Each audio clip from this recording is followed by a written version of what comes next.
Hello and welcome to Extreme Academy Live. This is where you come to advance your knowledge, advance your skills and advance your future. Thanks for advancing with us. Now this is week 6 of course 4. We're coming to the end. We're nearly at the end. We're nearly at the point where you'll be taking that certification exam.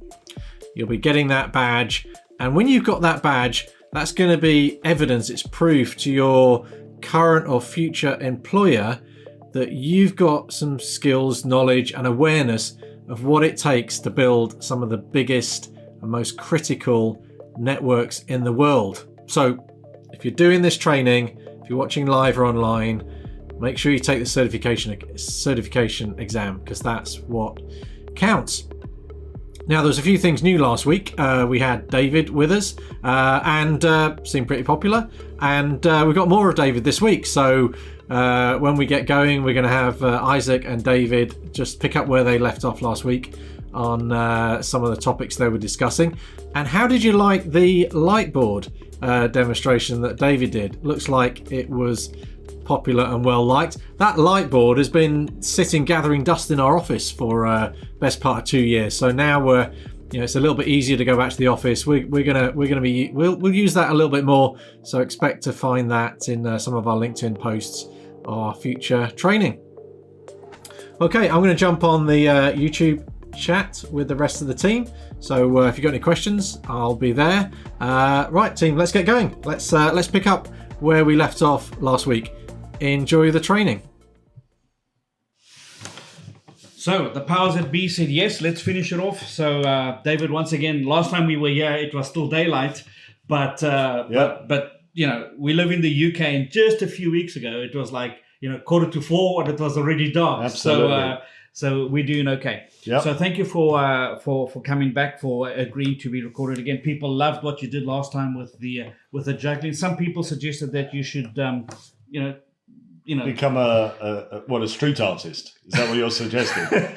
No disrespect to jugglers out there, but I think my juggling skills need improving somewhat. But that was really good, and people enjoyed that. So thank you very much. Okay, pleasure. So we landed on the slide, extending the value of Fabric Connect, and we had some really good comments at the end. I imagine that some of our audience had never been exposed to Fabric in the way that we had spoken about, that you spoke about, and had no conception of the ability of Fabric to really simplify a massive network. I think the one thing that stood out for me while I was watching the content, just in review, was the one comment that you made when you were saying that Fabric gives us the option to, instead of having to, when you want to change and make changes, instead of having to go to every device, which is traditionally the way that you've gone, you can now basically issue one command and everything just happens like that. That's provisioning at the edge. And in fact, we'll go on and we'll talk a little bit about that. But your point about keeping it all so much simpler, the idea, as we spoke about, is collapsing all of that complexity, all those protocols we've been dependent on, get as much of that intelligence down into layer 2, and you end up with effectively 2 protocols. And that is really at the heart of Fabric Connect, aka shortest path bridging. It is about collapsing all that complexity, get it into layer 2. It's fast, furious, and it's simple. And that actually extends out to the edge, to your point, just to get those onboarded onto the Fabric. It's just a couple of commands at the edge. Edge provisioning couldn't be easier. Magic. It's magic. So let's move to this slide, talking about edge automation. Well, exactly, really picking up on the earlier point about rapid time to value, that we can deliver demonstrable value very quickly if we can make it easier, for example, to attach the plethora of different devices, which this slide shows, different brands, which are symbolizing different devices or vendors behind various devices. So it's almost like it's product agnostic or vendor agnostic. Product, vendor, almost technology agnostic. What have we got there? We've got cameras, for example. We could have virtual machines, for example. Even, switches that may be part of, for example, with Extreme, part of the Extreme stable that don't natively support Fabric. Nevertheless, we can attach into the Fabric Connect, the shortest path bridging world, using a package which is referred to as Fabric Attach, we're effectively enabling through Fabric Attach what is called edge automation, automating the onboarding of the edge. And that edge, extends, well, we mentioned cameras here, but what about wireless access points? That's typical. You've got an access point over there. Anything you need to get onboarded with minimal hassle, with minimal configuration steps. You've got this package, effectively, of intelligence referred to as Fabric Attach, which enables this to happen. The benefit to the customer, again, rapid time to value.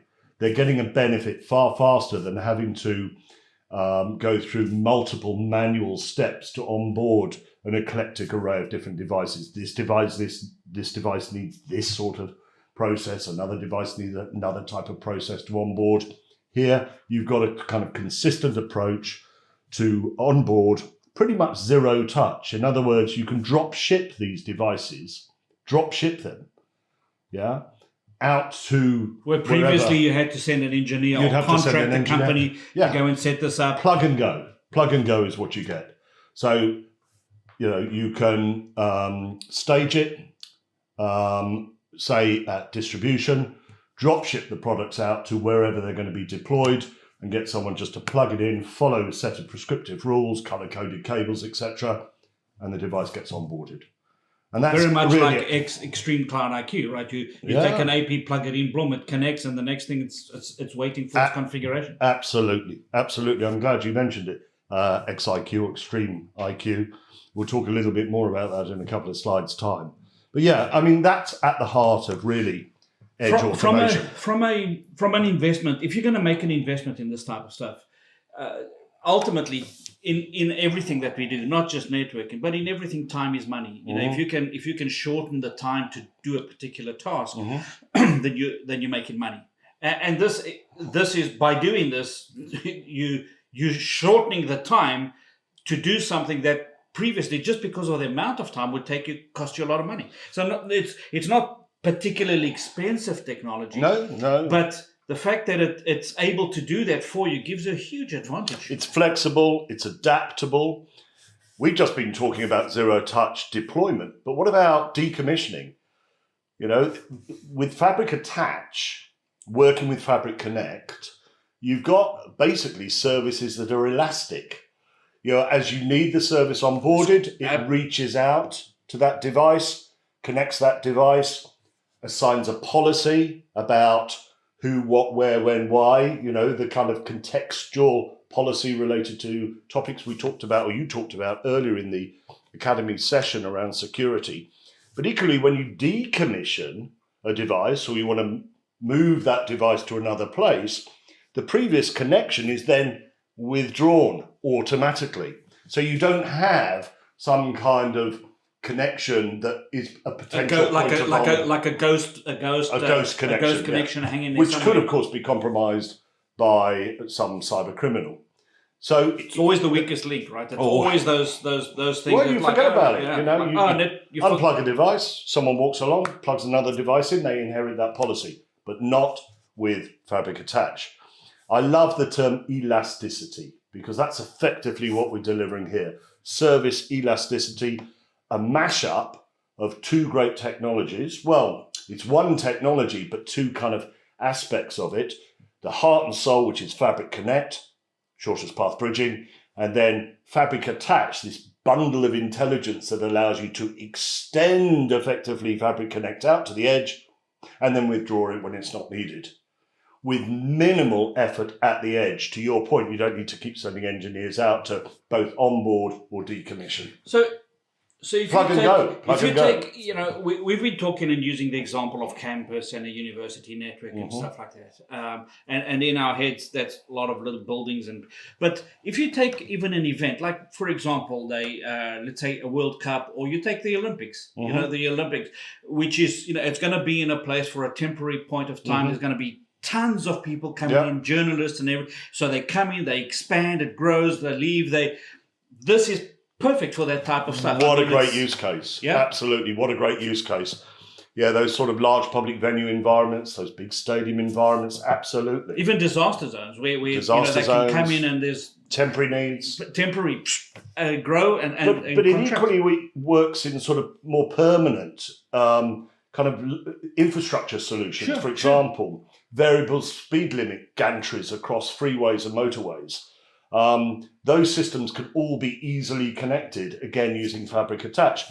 And there are proven use cases out there in the real world. It's a win-win in so many ways. If I think back as a network administrator, I know I haven't been doing it for many years, but the amount of time and effort to do simple stuff with one vendor, if you now have to deal with so many vendors and stuff, and you have the ability to do it on this way to grow, because that is a big issue. This elasticity thing is a great concept, but probably not used or loved because it's just so complex and takes so much work to do. But with something like this, it's like, wow, now that I have this advantage, it's...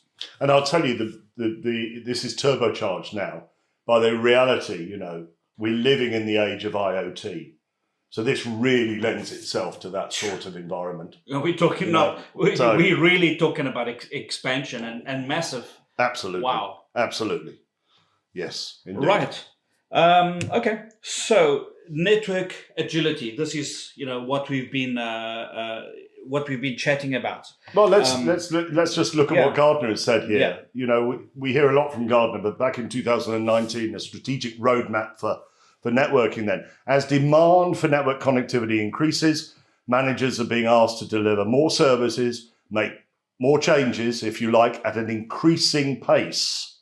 And that's the key point, rapid time to value, and with fewer errors and at lower cost. And with lower amount of people. And that's basically the scenario we've just talked about. Yeah. The more people you push out as engineers at the edge, with all due respect, the more likelihood is you'll get errors. Yeah. Even if you send out engineers, it happens. Of course. Lots of manual configuration steps almost breeds the possibility of error down the line. If you can do edge automation, zero touch, and not just talk about it, but do it, you will deliver demonstrable value, bottom line benefits to the organizations you're serving. So you have a whole list of questions there. I don't want to read them through. I like this particular one when I was looking at this. The maintenance windows, right? Yeah. That's always a big issue for people because it's like, what we're going to do, like 2:00 in the morning, we'll do some maintenance, and then you know what it's like. Yeah, of course. I haven't met an IT person yet, right, who doesn't think they're Superman. You ask somebody, hey, how long will it take to upgrade the server? It's like, what's the typical answer? Half an hour. Yeah. Like, how many times have you been right? It's like zero. We all think, that we're superhuman or something like that. Yeah. Ultimately, it's like, oh, I didn't know that the server wouldn't reboot. I didn't know that it would do. I didn't know.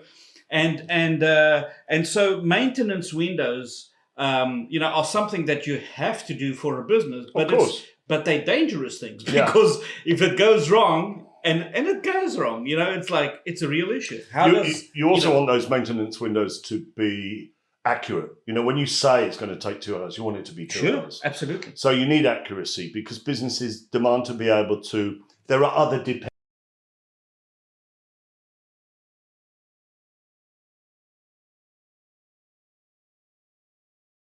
dependencies around those maintenance windows that they have to schedule other things in.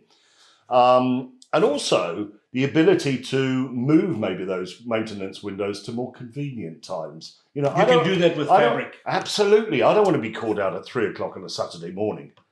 3:00 in the morning, thank you very much. I've had enough of those situations in the past. I think a lot of us have. I'd rather do it when it's maybe not at, dark at night. Sure. So. But how does Fabric enable that? Because again, the rapid deployment of end devices allows you to have smaller maintenance windows, and you've got more freedom to schedule when the stuff is already provisioned, whatever. Absolutely, you want it quick time to value, get the job done, and do it during working hours, ideally. When there's somebody there that can go and bounce the box or do whatever it is. As it says, as Gartner, deliver more services, but make changes at increasing pace. So implying that the maintenance windows are going to be shorter, And that gives you a lot more freedom as to when you schedule those maintenance windows. So that again, the other thing that does is also it gives back the IT people. It gives them back time, and they end up actually not having. It's like hiring an IT person and they spend up most of their time changing passwords. It's like really misalignment of this. And if you can do this in a short period of time, really what you do is you enable the IT people to do stuff that you're paying them for. I'm so glad you picked up on that, because that's such an important point. IT people nowadays really need an opportunity to be able to demonstrate their value that they bring to the party, instead of spending their time just changing light bulbs or keeping those lights on.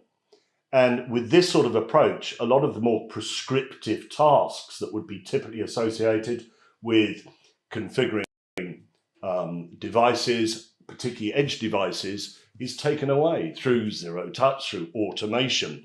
That frees up the IT individual to actually then have the time to maybe be a little bit more proactive, rather than firefight, be a little bit more creative. And that's crucial. And in turn, demonstrate genuine value that they bring to the business. Yeah, because nobody, I mean, no IT engineer or people watching this who are in IT, none of us like to be used below our skill level, right? Yeah. If you're an engineer, you really don't want to be washing cars. Yeah. Right? I mean, I'm not, with due respect, people have to do, but that's not kind of what I'm referring to here. Is you want to be challenged at the level at which you are. You want to create, you want to innovate at that level, rather than being stuck changing passwords. Exactly right. Every second day at 1 o'clock in the morning, go and do something because somebody. Less tactical, more strategic. Yeah. And to your point, aligned to the kind of corporate mission. That's the ideal situation. Yeah. Anybody in IT would prefer that. Makes so much more sense. You've got to have the underlying technology to enable that to happen, though, or support you in that endeavor. And you've got that. If you didn't have this, you would do it, but you'd need much more resources, much more people hanging around to be able to enable that. Just juggle that complexity, as we illustrated earlier. Right, let's go to the next one, Fabric Connect building blocks. Now, we're pretty agnostic in Academy, but that doesn't mean that we don't talk a little bit and just show. Fabric Connect, Fabric Attach, Extreme has a range of products, basically all the way from the edge all the way to the core. We took Fabric and we polished Fabric, and now we have this polished product. But there's something else over there, the Extreme Management Center. Just well, in terms of managing the estate, Extreme Management Center is a great solution, primarily delivered as an on-premise management console. We've got a screenshot there of what is Extreme Management Center, often simply referred to as XMC. You can do an awful lot through this on-premise solution, but there maybe is a better way, which is why not shift a lot of that up into the cloud? And you mentioned it earlier. It is, of course, Extreme Cloud IQ. Extreme Cloud IQ. One pane of glass. One pane of glass. And you manage your network end to end. Absolutely. And particularly valuable when you've got a highly distributed estate. Yeah. Many branches, regional offices, many sites. Again, if you can put much of the management up there in the cloud, you have that. And I'm always hesitant in using this phrase, but that single pane of glass. Yeah. That allows you to manage a highly distributed estate. That's really what XIQ is promising and delivering. But nevertheless, maybe there are compliance reasons that you want on-premise management. XMC, Extreme Management Center, a real mature product for managing shortest path bridging, Fabric Connect, Fabric Attach environments, and also managing the detail of devices, as you say, from the core right the way out to the edge. If you think back maybe 10 years ago, maybe 15, if I think back 15 years ago, maybe 15 years ago, we wouldn't even talk in cloud, like cloud was like something else, right? But 10 years ago, 11 years ago, and I worked at the previous company, they were like no ways. There's no ways that our mail will run in the cloud. Will run in the cloud. No. We want to have a box here on the premises, exchange box. No. That's what we want. There's no way. And you saw with tools like Office 365 and everything that all of a sudden, when people saw the benefits of just having this thing in the cloud, it was like it became. Maybe it was the Adobes and the Microsoft that kind of enabled that. Yeah. But when people saw that, and then it suddenly became, well, it kind of makes sense to go this way. You're quite right. It's not just one pane of glass. I mean, that's ideal, right? But we're working towards that, more and more stuff. But it really becomes powerful. And it's also infinitely scalable. Yes, that's the other great thing. You're not worried about it. You don't have to buy more boxes, maintain. It's just like it's up in the cloud and it just does it and runs it in the background. Yeah, an application like XMC, however good it is, it's limited by whatever hardware it's running on. Yep. In terms of the box you bought that server to run that application. Yep. With XIQ, it's running up there in the cloud. Yeah. Available from anywhere, so it's ostensibly ubiquitous, and it's infinitely scalable. Yeah. Oh, that makes a lot of sense. The next slide. You manage all of this. VSP campus switching positioning. Again, we you can see over here those three layers that we spoke about: the access, the aggregation, and core. And every vendor, decent networking vendor is going to have the same type of stuff. Extreme is just one of the players that does this. And this supports our fabric infrastructure. Yeah, it's important just to say is that, again, as you said previously, this is not single vendor. So this is not, fabric is not an instance or one of the situations where you buy into fabric, you buy into this, and then you're stuck because, so what? If you got some, access cameras and you got some Cisco stuff and you got whatever, just bring it in. It will work. That to me is tremendous power. That's where there's huge power in something like this. Absolutely. All right, so let's. We're coming into land. I think we got two more slides. Let's go with this one. Extends Fabric Connect seamlessly with remote locations, right? And this you mentioned that this works really well when you have those lots of remote distributed enterprise. Absolutely. This slide here really illustrates, it brings all the elements together. We've got Fabric Connect, we've got Fabric Attach, we've got Fabric Extend. We have XMC, Extreme Management Center, screenshot there. But wouldn't this sort of environment where you have so many branches, parts of this extended enterprise, the infinite enterprise, if you like, wouldn't it be great to have that management there sat in the cloud? So irrespective of where you are, this is a dream. For lots of companies, it's an aspiration. An aspiration. Yeah. An aspiration. They can aspire to it, but it's deliverable. And to your earlier point, remember, whilst we are looking specifically at extreme implementation of these technologies, at its heart and soul, we're dealing with shortest path bridging. Open source. It's an open standard. Yeah. ISIS is the control plane, an open standard. So it's founded on the principles that it's not locking you into one particular vendor's interpretation of your aspiration. That is.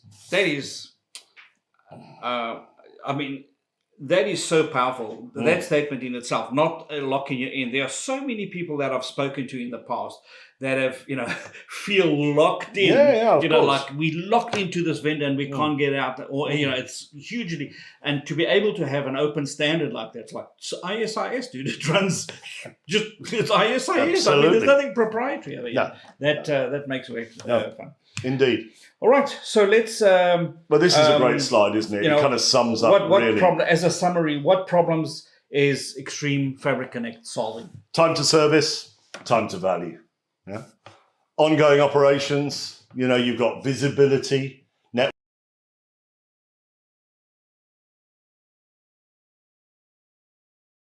network-wide visibility with visibility. Remember, you can't control, you can't manage, you can't secure what you cannot see. Yep. Efficient all the way through. You've got some specific references to there's no MAC explosion, as you have normally with large Ethernet environments, no MAC address explosion. Very fast convergence. What I love is you're fully utilizing all paths. In a world without fabric, you have a world that's probably dominated by protocols like spanning tree. Yes. And while spanning tree is great, you pay a price. You pay a price. You're fully utilizing those links, getting more effective use out of what you have paid for. And that's crucial. Again, that ties into rapid time to value. And it's flexible, adaptable, it's scalable, and I love that word, elastic. It's elastic. That's the takeaway word for this episode. Elasticity. Elasticity. Absolutely. It is indeed. And by the way, any size. So, some of you out there might be thinking, well, I'm only look after small networks for small businesses. No, this is equally applicable. You could put this on a small network, no problem. Small network, mid-size, enterprise, commercial, government, military, you name it. No problem. No problem. Private, public sector. Put the networks where needed. That penultimate bullet on the right-hand side under flexibility. Absolutely. Okay. David, thank you.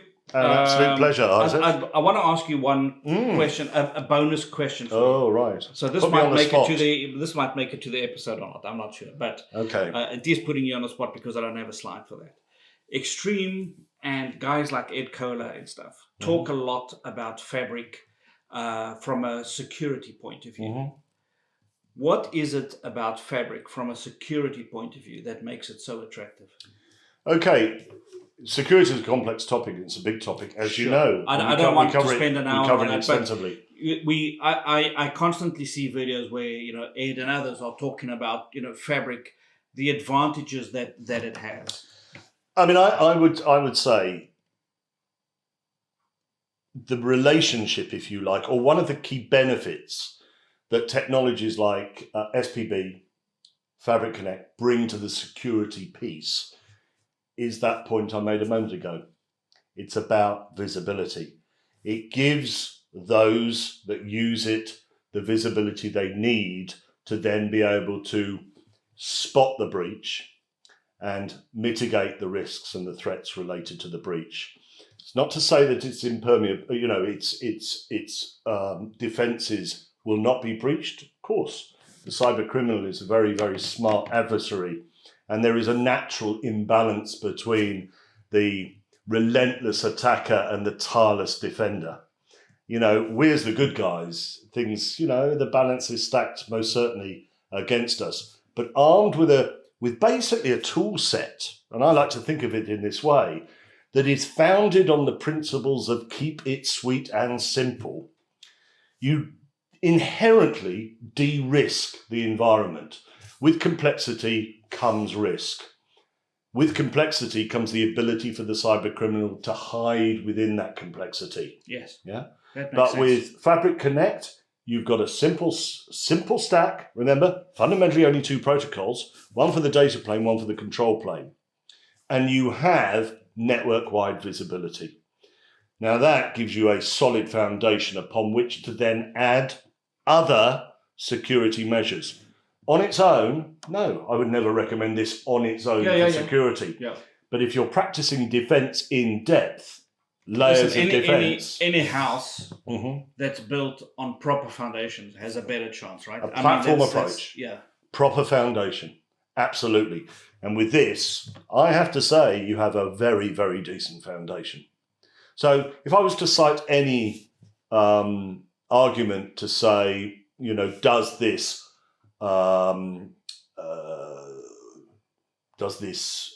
does it make your system more secure or anything like it itself inherently no, is the foundation for making it more secure. For layering the other stuff on it. I use the common phrase, defense in depth, layers of defense, and this provides crucial layer. Yes, because it removes that complexity. That would be removes that complexity. Yeah. Brilliant, David. Once again, I'm humbled and I'm thankful. Absolute pleasure. Been good working with you, Isaac. Spending some time with us on this. I think you've illustrated this back at the office when we were broadcasting last week's episode. I saw a comment from the girls, that work with us on the team, and they were saying, "Wow, David makes it so easy. Even I understood that." Okay. It's like, and I added the comment, "Me too." Okay. So you've made it really easy for us to understand. An absolute pleasure. You've taken a complex section of this, and you've really unraveled it and made it easy to understand. So thank you very much. Really appreciate it. Thank you for your time. Okay, thank you, Isaac. Cheers.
Hi there, I'm here with Nicola Cherry and we're talking about being a better human. Yeah, helping you become a better human. That's quite ambitious, isn't it, Nicola?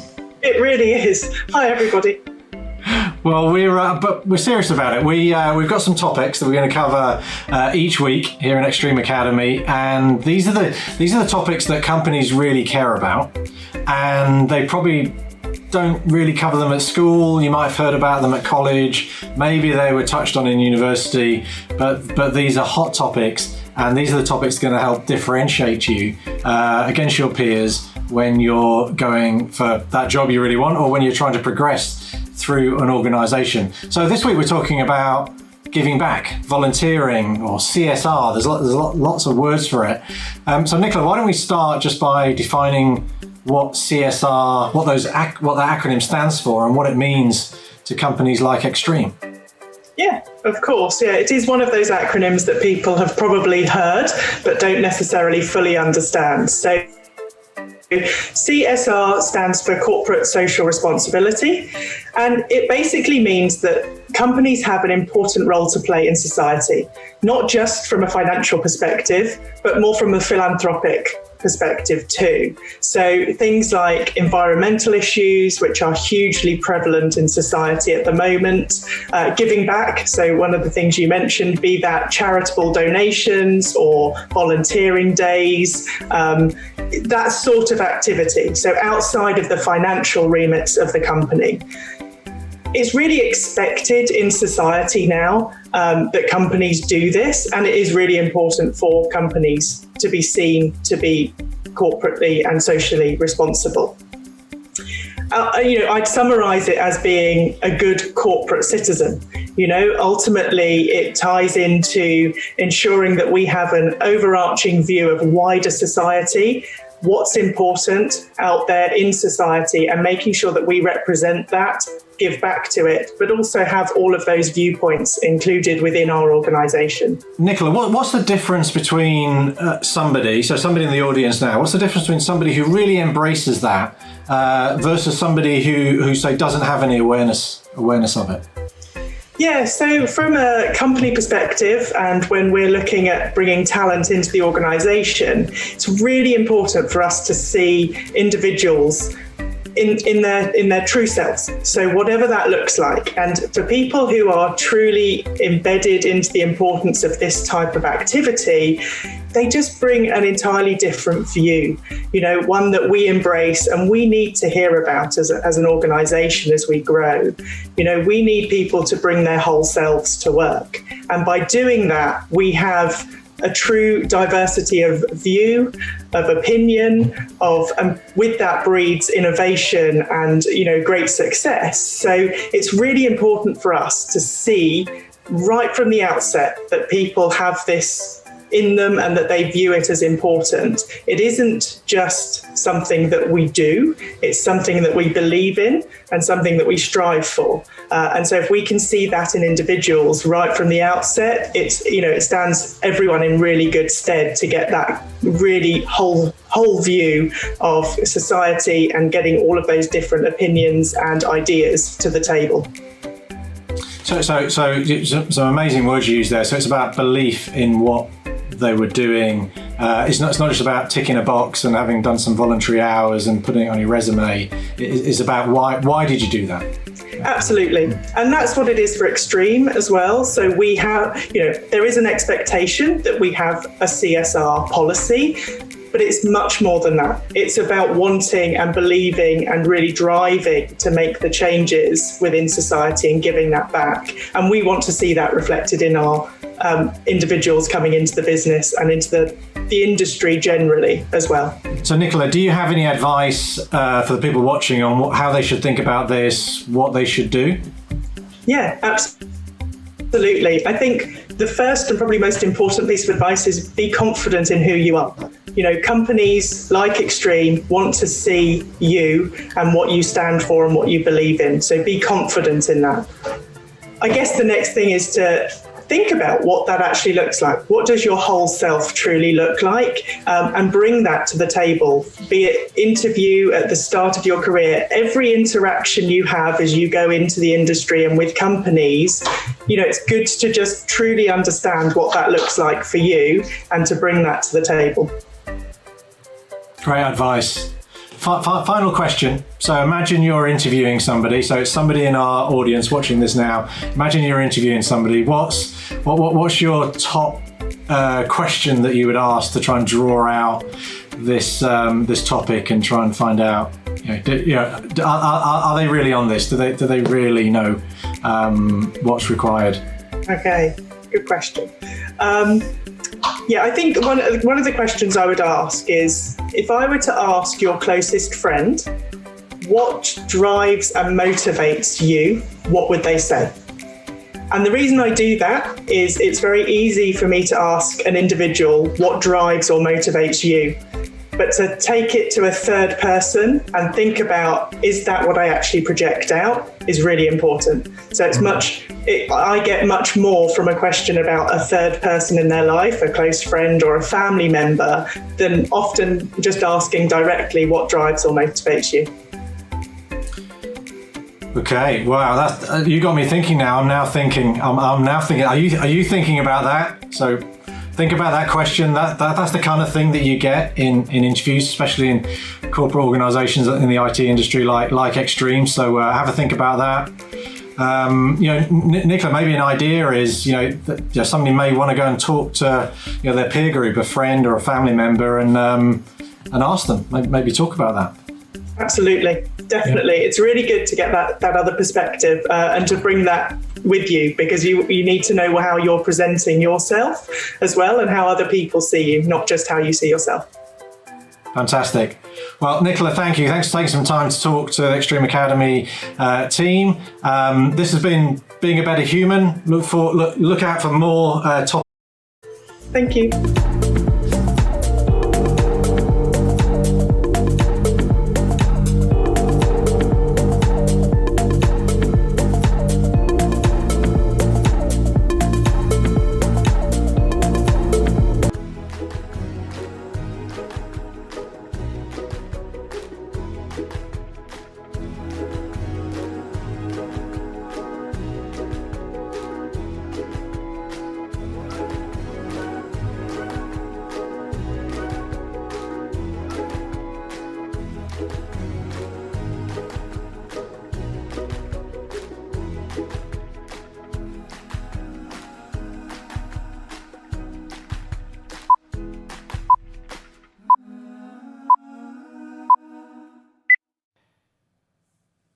Thank you so much to David Stook for opening up his home so that we could record this this piece at his home. It was really nice of him, but I just loved the knowledge, the the experience that he has, and not just that, but the way David is a great instructor. You know, he's able to make things understandable. He talks a language that anybody can understand. So, David, if you're watching, once again, thank you so much for making yourself available to record to record on Extreme Academy.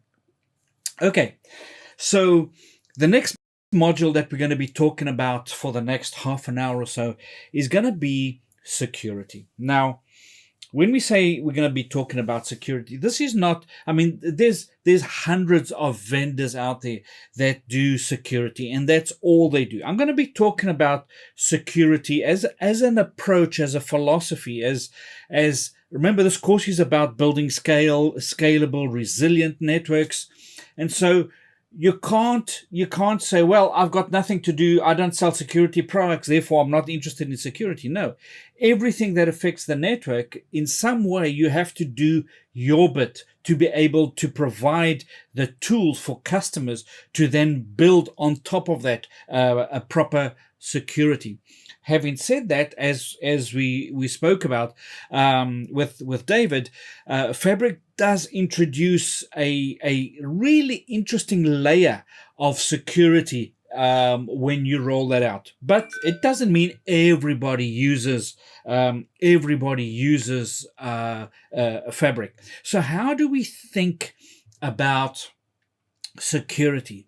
What can we do within networking? What is the approach, frameworks, things like that? That's the thing that I really want to cover about. So let's look at the landscape, OODA Loop approach. So this is something, I don't know if you've heard about this approach to security before. We call it, well, not we, but it's called OODA.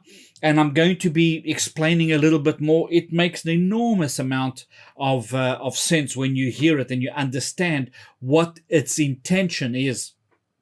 And then we're going to look a little bit at practical approaches. So with this slide over here, IT manager, right? A chief information and security officer. You might be in a smaller operation. If you're the IT guy, well, generally you're the IT guy, you're the password reset guy, you're the printer guy, you're the guy who fixes everything, puts the AP up, does this, does that. That's you. But in really large enterprises, they'll have a team, and the team will do, IT and password things and mail and exchange and all of that. And generally, there's going to be somebody in the company that's going to have the title of a CISO, right? The CISO, a CISO, if you want to call it that, the Chief Information and Security Officer. When things go bad, generally this is the first person to get fired, right? Because it is their responsibility to look after the security and information of the organization. And this is a really important role. In the past, you could get by with knowing a little bit about security and a little bit about that. But today, you really have to know your chops, because today you are dealing with a lot of issues, right? You are dealing with a lot of issues. Today, we've heard, we're constantly in the news hearing about industrial espionage, okay? Companies stealing each other's data, companies stealing data to try and get advantages. Now, we kind of really hear about this more when you hear, somebody hacked, a military installation, or somebody stole plane designs for a plane or something to that effect. So those are the ones kind of that make the news and everybody is aware about. But how many of those incidents happen worldwide on a day-by-day basis right across the planet? It must be in the thousands, okay? It must be in the thousands. But the more valuable you are, the bigger you are, the more this becomes an issue. People trying to steal designs and things like that from each other instead of coming up with their own intellectual property. So a CSIO has to deal with this, has to be on top of this. That's not the only thing, because they have the issue of people who want to manipulate stock prices. I mean, you think, like, really? Yes, really. Imagine insider information regarding stock pricing getting out. Those things are really important. They fall under the ambit and the responsibility of the security and information officer. It's information, right? Stealing intellectual property, that's kind of, related to industrial espionage, stealing intellectual property, exploiting the network. So these are all threats that are coming in from the outside. Sometimes with help from the inside.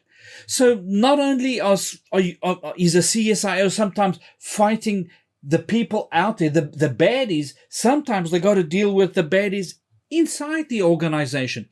So this role is really an important role, but exploiting the network, somebody, I read it somewhere, or I watched it in a movie where, they were trying to protect some sort of, I don't know if it was the president on a plane or something like that.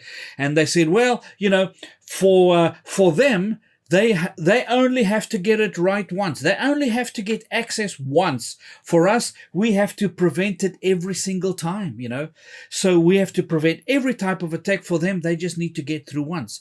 And like anything else, it's always the weakest link. You can have security here and security there and cameras here and fingerprint readers there, but it's going to be that one vulnerability, that one weak spot where once you can get into there, you can exploit the network. Kevin Mitnick, a really famous hacker, one of these really, famous ones, one of the first, or not the first, but one of the first to really gain notoriety.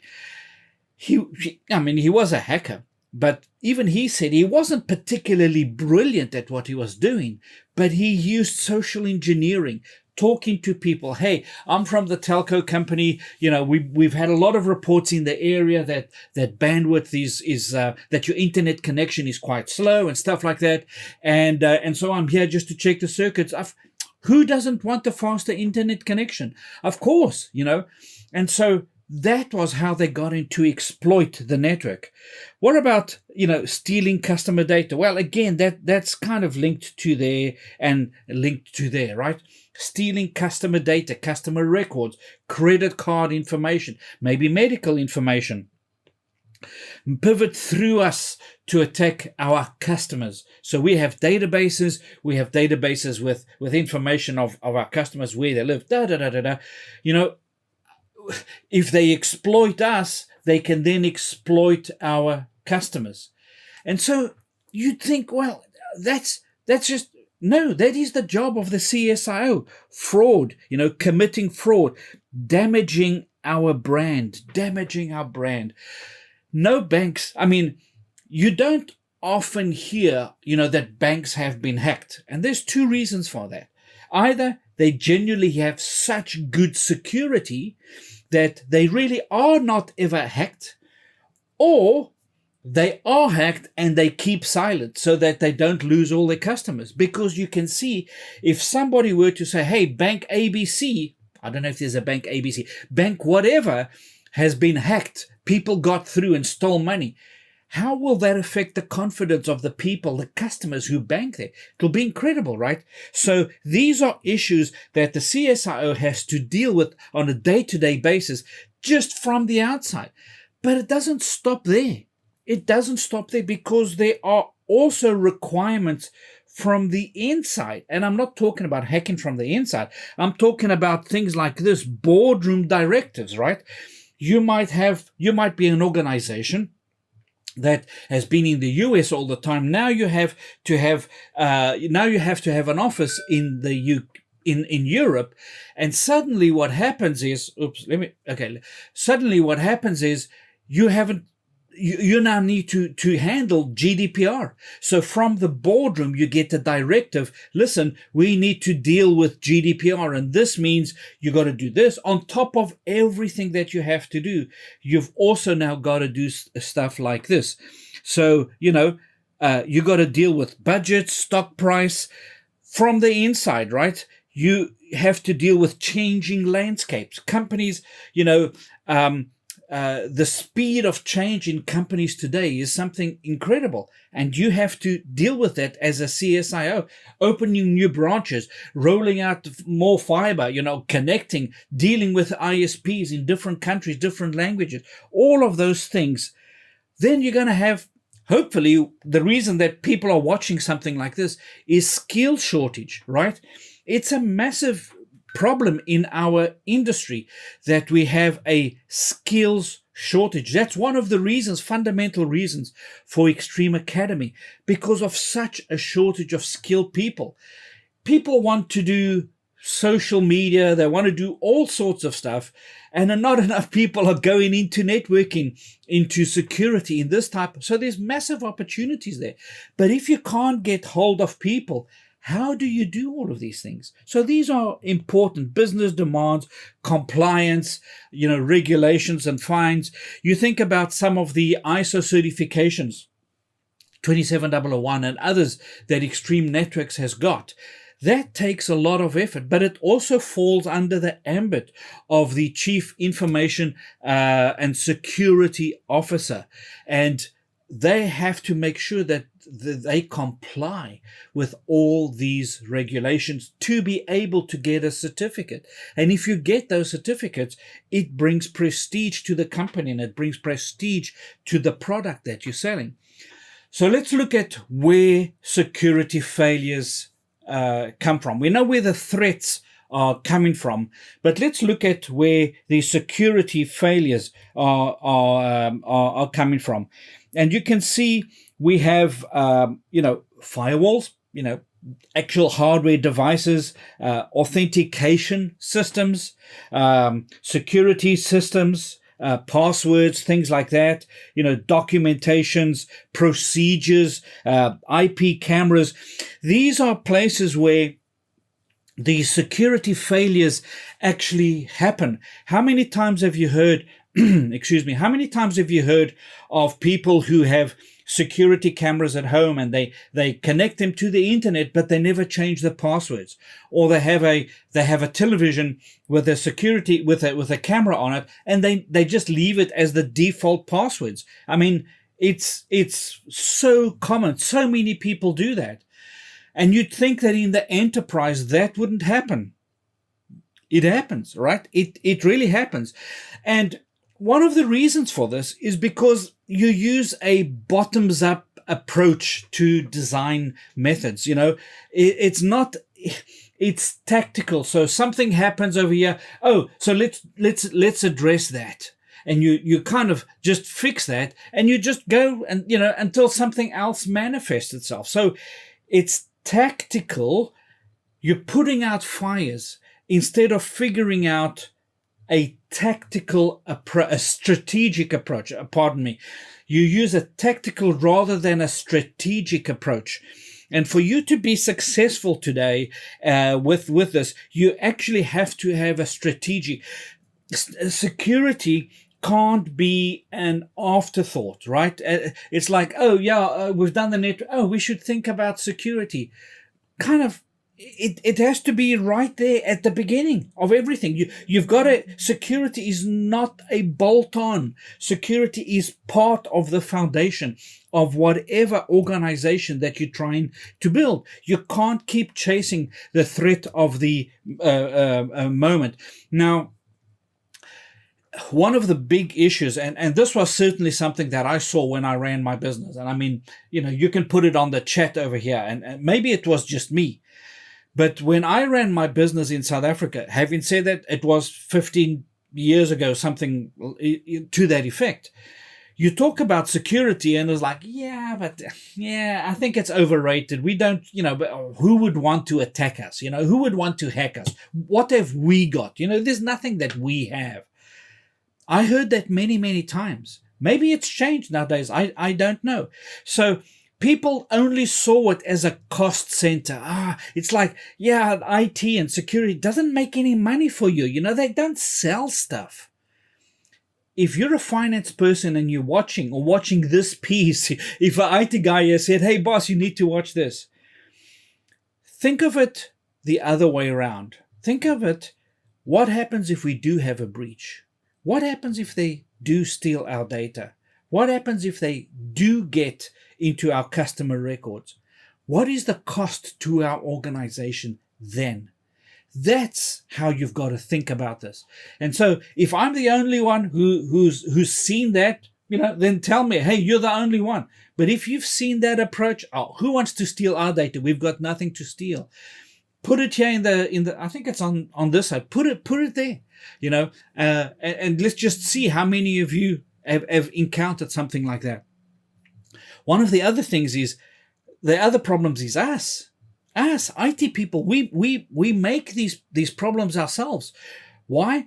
Because we don't know how to articulate value. We don't know, we go to the finance people and we'll say, hey, you really need to buy this firewall. It's really fantastic. Look, it's got chrome on it. It's got all chrome. And look at all those lights. They're fantastic. I mean, this is not even plastic. It's like real steel. Hey, if you are not able to articulate value, don't complain when people don't purchase, when the finance team is not excited to invest in that. You got to be able to articulate, this appliance does this for our company. This is what it allows us to do. It's not the only thing. I mean, there are security failures, misalignment with the corporate vision. You go in and doing your own thing and the company goes on and does its own thing. You can't work like that. You got to work hand in hand with the people in management, with the people in finance, with the people, who are running the company. It is a team effort. This is not a lone rider. Security doesn't work like that. Feature overlap, program product incompatibilities, politics and conflicting directives. This again is such a sad thing to do. Generally, IT people hate politics. All they want to do is just do their work, because they talk to a machine and the machine obeys. I mean, that is power. We love power in that way. Just tell us what to do and we do it. When IT people have to sit inside a political discussion and these guys are looking after their careers instead of looking after the company, it drives us mad. Don't give us politics. Give us vision and direction, right? And these are things that affect, and this is where security failures happen, because while you are having your political discussion, the hackers are laughing and I don't have means to defend myself. And then finally, skill deficiencies. In the past, it was okay if you had somebody who knew how to press Control-Alt-Delete. It was they called you an IT person. Oh, they're an IT person. They fixed my problem. What did you do? I hit Control-Alt-Delete. 10 years ago, 20 years ago, those guys could have worked in your security department. Doesn't happen anymore. Skill deficiencies are an issue. So how do you address these things? Well, you have to kind of have a framework. That's the way that we're going to address things like this. It's a policy. It's something that a framework that all of your organization needs to be aware of. Certainly, people in management, people who IT is an integral part of what they do, and although I'm not a fan of wars and things like that, I think that they are not good.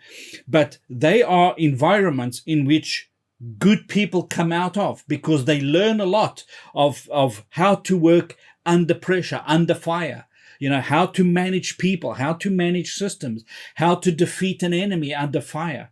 And so there's an Air Force colonel, United States Air Force colonel called John Boyd, and he developed this system in the heat of battle to help them, because it's the lessons learned there are lessons that can apply to any company of any size. If it's large, small, medium, it doesn't matter. And this system is about managing the threat and defense cycle, and it's called OODA. OODA: observe, orientation, decide, and acting. And observe is what to observe. What to observe depends on the type and nature of the attack, right? So if you're in a war zone and you're attacked, what is the nature of the attack? What is the type of attack? Okay, that have you been hit, from the top by jets flying overhead, or is it somebody shooting at you with a handgun? What is the type of attack, right? That's observing something like that. And then filtering the normal from the anomalous. Filtering the normal, and for those of you who English is not your first language, anomalous is the unusual. Filtering the unusual from the usual, the normal from the abnormal. If you think about big data, the value of big data is you make a decision not based on five fields or 5 bits of information, but on 50 million bits of information. From 50 million bits of information, you can then make really good decisions, because if something stands out, it's anomalous. It's like this is the norm, but over here, there's something that is anomalous, and that is what it means. So filtering the normal from the anomalous is the key to orientation. And then there's a decision, right? What to do with the data collected. So I've observed, there's an orientation. What do I do with that data? If somebody's firing at me with a handgun, what am I going to do? Do I need to bring in jets to sort them out? No, probably not. Probably many other ways that I can deal with that situation, but I need to deal with it. So the decision comes in. Once I have that, what do I do? And security is a lot like chess, right? Rather than checkers. In when you play chess, I'm not a very good chess player. I kind of know how to play a little bit, but you're always kind of thinking ahead of what's going to do. I like watching snooker, and when I watch snooker, I enjoy watching it because I see how I don't play. When I play, I'm just interested in trying to hit the ball. But these guys who play snooker, they look in and they say, okay, if I'm going to hit this ball there, and I'm going to go there because it's going to bounce off in the angle, I'm going to hit it this way so that it comes back here and it hits this cushion, and then it's lined up for the next one. When you play chess, that's what you do. You make a move thinking about what your opponent is going to do 2 or 3 moves in advance. So in a war environment, you can see if somebody does this and you're able to do something else, you unsettle them, you disturb them, and you mitigate that attack by doing something else. Now, the act should be the simplest phase, right? The other phase where you gather the information, the orientation, you make a decision, and act, that should be, that's the easiest. Okay, we've done all of this. This is what we got to do. Pull the network cable, something. That's what you got to do. And it all kind of starts at the observe. And what you want to do here in this OODA process is you want to look at business flows. So you take business flows. Let's do this little exercise, all right? So a business flow would be something that happens on a regular basis within your organization that's important, okay? So if you have an online business, let's say you're Amazon, right? What's a business flow? Where does it start? Well, if you've never been a customer of Amazon, you got to be able to register. So you got to have a portal where people can go in and register, make it really easy for them to put in credit card information, banking, address, that type. So that's a workflow. If that workflow is not there, if people can't go in to register to become an Amazon customer, you can't make money. So that's a workflow, right? So you map that out. How do they purchase? Well, once that's done, then they can purchase. They can do this and they can do that. You can go in and choose, but if you don't have the ability for them to choose, put in the information for a credit card or choose which credit card they want to use and how they want to pay, if you don't have that ability, it's critical to your business. The other day I was on a site and I wanted to buy, it wasn't from Amazon, it was from another supplier. I was on their site. I went through the whole procedure of wanting to purchase something. And in the end, where it said, proceed, I put in, PayPal, and then they said, proceed. Someone had disabled the button. The button you pressed it and nothing actually happened. It's not that I pressed 10 times and it registered 10. I phoned them and said, listen, you guys got a problem. So, oh, that's a business, that's a workflow, business workflow. And this is what I'm referring to over here. Take a minute, okay? We're going to come up to a break now. So take a minute before the break and just think of the company that you work for right now, or if you're a consultant, where you're consulting right now, wherever, and just quickly type. I don't want to know names of companies or anything like that. You don't even have to type anything in here. Just write it down on a piece of paper or type it or whatever, and just put on there, what are the things, what is the most important workflow that you can think of the company where you're working in right now, or one of the most important work that's critical to the company. While we do that, we're going to have a break, a 1.5 minute break, and we'll be back after that.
I need to just apologize. I've been told that there was quite a lot of noise that's been coming through the background.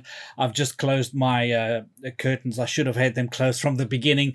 They filter out the noise, so I do apologize. I was also told that the back over here was skew. The camera was skew, so hopefully I fixed that up as well. So I do apologize. For that as well.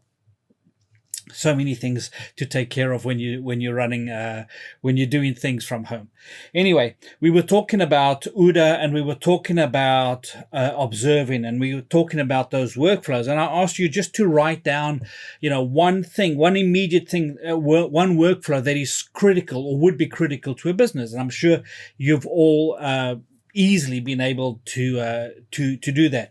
And of course, this will be different for everybody, but observing these workflows is not just something that you do for one, right? Because you need to look at all the different workflows. So you can see over here, this is for an employee, right? Getting access to information, downloading information from a supplier. That would be one workflow. But here's another one. If you're the chief financial officer, you need to send out the email to shareholders. Well, you better make sure that that is really secure. That is a workflow. What is the workflow? How do you go about these things? Understanding them is going to help you determine what are the expectations from the customer? What are the expectations that they have to make this particular thing a success? Did they get it on time? Was the email, did it have a virus? What is those things? What are those parameters that determine whether it's a success or not? Let's go to the next one. A guest.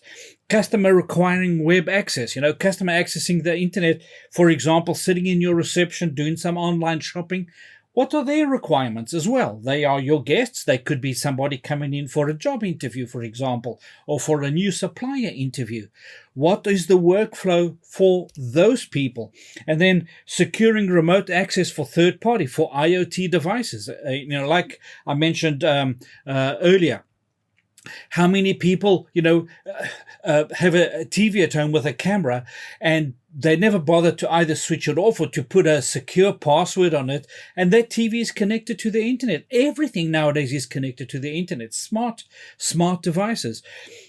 You walk into any office today, you're going to see they're going to have TVs, right? Either in the boardroom, in the most critical location, they're going to have televisions, all of this information. Have you secured those cameras? Have you secured those things? Those are workflows. When you have these employee meetings in a boardroom, whatever, you're using the camera.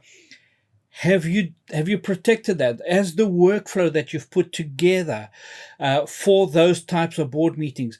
Have you secured all of those things? So you can see that it's not just one, but in this, if this was a company, you can see here there were 4 workflows that were listed. So now we've identified the mission critical workflows.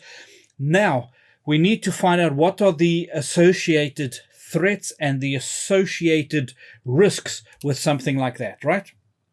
So you need to do that by identifying these risks. So take each individual one of these workflows and start to look at them. So let's look at that first one. Attackers accessing restricted information resources. This could be, somebody attacking you and finding out, for example, that you have plans for a merger or for an acquisition, and that could lead to them, playing the markets, for example, or leaking out information that might affect you. All right. So you identify compromised devices. Sometimes you find people, and this is part of a bigger thing, but people will bring their own little hotspot into a company and just, my internet sucks, so I'm just going to put my little hotspot over here. I'm going to connect to that little hotspot, and that's how I'm going to get access to the internet. Those devices could become compromised devices that connect to your infrastructure. Malware that compromises your systems. These are the real threats. Viruses, today, how many ransoms have you seen? And sometimes really big money that are being paid for systems that have been locked. A friend of mine the other day said to me that he does some work with some law companies in South Africa. And one of them was hacked, a law company. The guys are like, who would want to hack us? They didn't bother to steal the information. They just, managed to get access to the data, and they locked it. And they said, unless you pay us X amount of money in Bitcoin, that's it. You're not going to get your data back. That was it. So, it's not a virus per se, but it acts like a virus. And you don't have a business. You literally do not have a business if you don't pay. These are real threats. Redirection to malicious websites. You get the idea. I don't have to cover this because you guys know. So what do? Well, once you've identified and got all of these, you kind of start to use a good thing is to use a framework as a guide, and a framework considers security risk, all right, without imposing extra rules and regulations and all of things. It's like a framework just to help you to build what it is that you need to do. And here's an example of a few. NIST 853, ISO 27000. You've heard me talk about these numerous times, and how Extreme Networks has multiple of these ISO certifications, Forrester, COBIT, and the SANS Top 20. Let's talk a little bit about SANS, or the SANS Institute. They have these revisions of these internet controls, okay? Internet controls for internet security. The CIS actually now stands for Center for Internet Security, but it used to be Controls for Internet Security. And if you just look at the first 6 basic controls, all right? Inventory and control of hardware assets. Inventory all your hardware assets, control them, control where they move, how they move, who brings them in, who brings them out, where did they go? Control these hardware assets. In one of the previous companies that I worked for, whenever a laptop, had reached its, usage, like 4 years generally, they would either, sell them, to staff if they wanted them, for a cheap price. But they would first format all the data, not just format, they would like really secure wipe all the data off it. And sometimes with desktops, for example, that they weren't going to sell or no one wanted to buy because they were quite old, they would take out the drives and actually had a company that would come on site, and they would have a special tool to destroy those hard drives, and they would destroy the hard drives in front of you. Those hardware assets, they weren't just thrown away with data. They were actually physically destroyed in front of you. Control of software assets. That's another really important thing. Think about companies where they write a lot of code, controlling of those assets. That's your business, right? These are basic controls. This is an important one, right? Controlling the use of admin privileges. How many companies do you have, any Tom, Dick, and Harry says, what's the admin password? And everybody knows what the admin password is. I mean, that's a basic control. That should not be the case. You should have a very limited number of people with admin controls. Secure configuration for hardware and software on mobile devices, right? Most companies, including, Extreme Networks, will say, here's the standard suite of software products that you're allowed to use. Sometimes they're quite strict. Other times, if you really need the tool, then you can get access to the tool. I use, for example, Premiere Pro to do some video. I would assume that almost no one at Extreme Networks has that tool, but there must be a few of us that use it. It's not a standard tool, but you need to request it, and then they give you authorization to be able to do that. Access and maintenance of audit logs, right? Audit logs. Who logged on, who had a problem with their password, all of that information is tracked. If you're using Linux or Windows or whatever system, all that information is tracked. Don't just let them override all the time, overwrite that information, because if you just let it overwrite, if you have a problem, you've overwritten the information. So it's a basic control that you need to be on top of. Look at the next one, from number 7 to number 16. There's a lot of these that you guys would know. I mean, email and web browser protections, malware defenses, antivirus. These are so many things. What about firewalls, routers, switches? Things like updating your operating system, when new patches are released, be it for your phone, be it for your laptop, for your desktop, for your servers. Those things are really, really so important. And I know big companies like Microsoft years ago, it was really a mess. You were always scared to do these Patch Thursday updates, or do the updates before they started to bring in Patch Thursday and things like that. And now it's kind of become easier. But if you have a framework that looks like this, for example, data protection, that was a bad draw. If you're in Europe, you have data protection, right? You have to really be careful what data you store about people. That can get you into really hot water.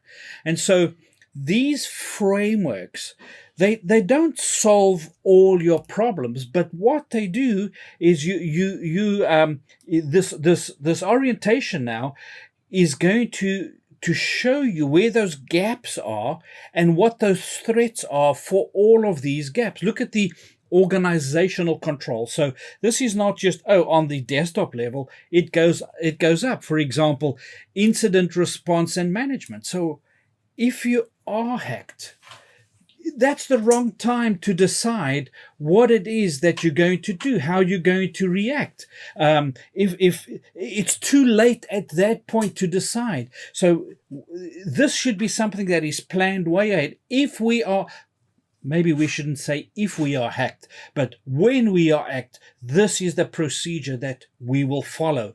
And if everybody involved already knows what's going to happen, it takes the stress and the weight off the people dealing with the incidents, It takes the weight and makes their job so much easier and everybody's job so much easier. Application software security, implementation of security and awareness training. This is important. When you join extreme networks, for example, you got to go through a couple, onboarding, and part of that is security training. This is what you need to know about security. This is what you need to know about intellectual property. These are the rules. This is how it works. This is what you do. This is who you report to. That is part of the organizational controls that are applied. So if you have a system like a framework that you use as a reference, that is much better than not having, sorry, I went too quickly. That is much better than not having anything at all. And that's a methodical system that you can use. And at the end of all of that, you've now got, you've undertaken a security capability and a gap analysis. Now you know where your weak points are. Now you know where the issues are that you need to address. So how do we then move on from that? Well, that is the D part in OODA, the decision part. This is very important because OODA, remember, it has a military origin. And if you're under fire, you can't sit around and have camp meetings and go and have a barbecue to decide what it is that you're going to respond, how you're going to respond to this group that is firing at you, attacking your position. You don't have time to contemplate what the weather is or whatever it is. You need to act, and you need to act quickly. So the observation and the orientation, they are built to bring you to this point, to give you the information that you need to get to this point where you need to make a decision. And this is something that you need to do. You need to gather all that information and bring and bring it to the point where you make a decision. And what is the decision? Well, what's the decision regarding, identity? Posture says identity could be passwords, could be, hey, from now on, everybody going into the server room needs to badge in, for example. It could be something as simple as that. Antivirus signatures, anti-malware. We need to implement all of these things. We need to implement data security, web security. So we need to stop attackers from accessing restricted information. Screenshot this, because again, this is kind of like part of something that's going to help. It's like a basic framework, right? End security, firewall and IPs, web security, SIEM and CASB. We need to kind of put these into these little sections and box them so that you have a logical method. If you leave tomorrow and somebody else steps in, this should all be in place. Now we've gone the observation, the orientation, and now we've taken the decision, and now we really have to act, right? Now you have to act. Now you have to fire back. Now you have to throw a grenade. Now you have to do something.